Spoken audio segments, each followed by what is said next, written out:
Jimmy White, 7. Looks a little dispirited to me.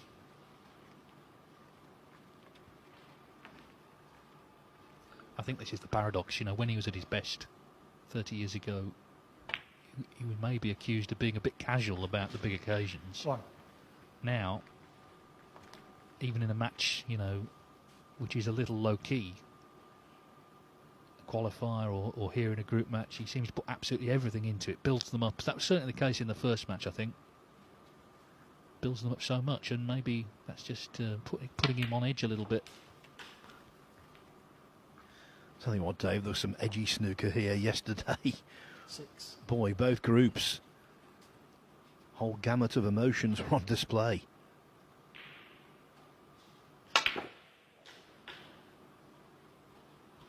I was delighted for Holty. Obviously coming in late with Ronnie O'Sullivan withdrawing. Well, it was a remarkable journey to top the table. He made a 1-3-4 break in his first match, overcoming Scott Donaldson. Then he lost to Rod Lawler, and he genuinely thought he'd blown his chance. He got a face like thunder when I saw him backstage. Came out against Alfie Burden early in the first frame. He absolutely walloped a blue off the table that reeked of frustration. But Burden missed the yellow in the opening frame. Holt cleared up. Burden missed the last red down the side rail in the second frame. Holt cleared up, and then Michael dominated the third. And that was good enough. That was a nice little cluster to go into. 60.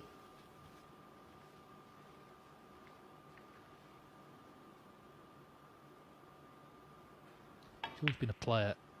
You know, Judd Trump wants the balls 70. out in the open early on. He doesn't want to be picking them off. That's always been his style. Hence the the amount of centuries he's made, over 900.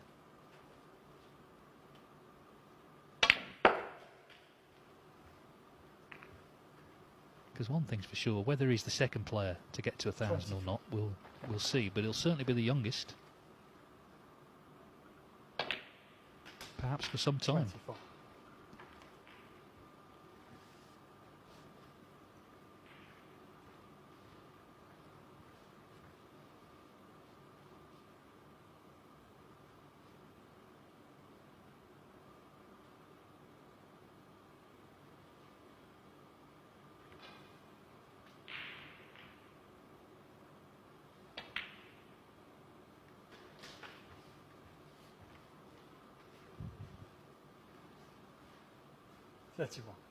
Just a question then of whether he can now complete victory at this visit. We'll have a long wait then till the last match against USERT. It'll be roughly, I guess, about 8 o'clock tonight, depending on how the matches are beforehand. Yesterday, Noppon Sankar won his first 2 matches, looked good in doing so. Not as good as this, but pretty good. And 38. he had that lengthy wait that Dave has just described. What followed was 39. high drama. He just needed a draw against Mark Davis to top the group. The last 3 frames of that match were all decided on the black. Davis was 1-0 down, cleared up twice to go 2-1 up. 46. But in the end, the 4th frame fell to Sankar by the narrowest possible margin. 47.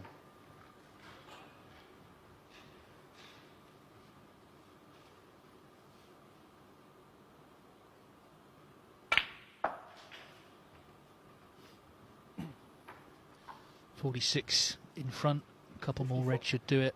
It's been comprehensive,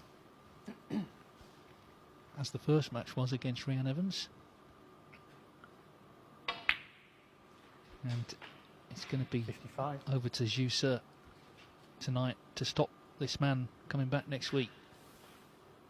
Pink then for the perfect start. 2 3-0s for Judd Trump.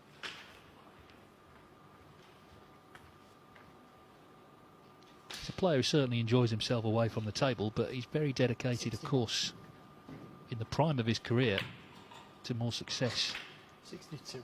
as this new season gets underway.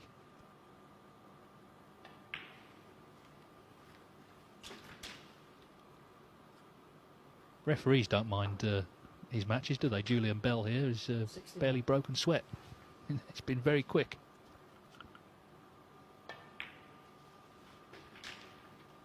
70. So he made 95 in the last. He didn't get on the penultimate red to make the century, but this looks a better chance.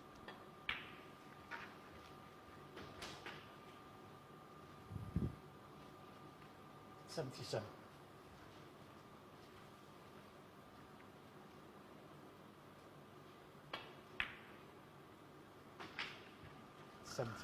And being a veteran of the Championship League, Trump's well aware that a big century here could be very valuable indeed. Let's just extrapolate. If 85. Zhu Se were to beat Rhian Evans 3-0 also, they'd be entirely level. 86. But if Trump has already set the high break at a very high bar, then a draw, more than likely, against Zhu Se would be enough. 93.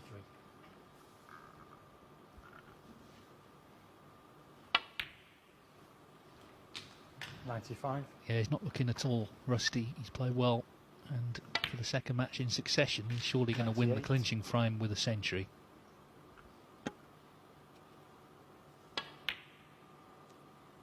Good stuff here from Judd 102. Trump. So reverses the defeat he suffered to Jimmy White here at the Morningside in Leicester at the WST Classic a few months back. 107.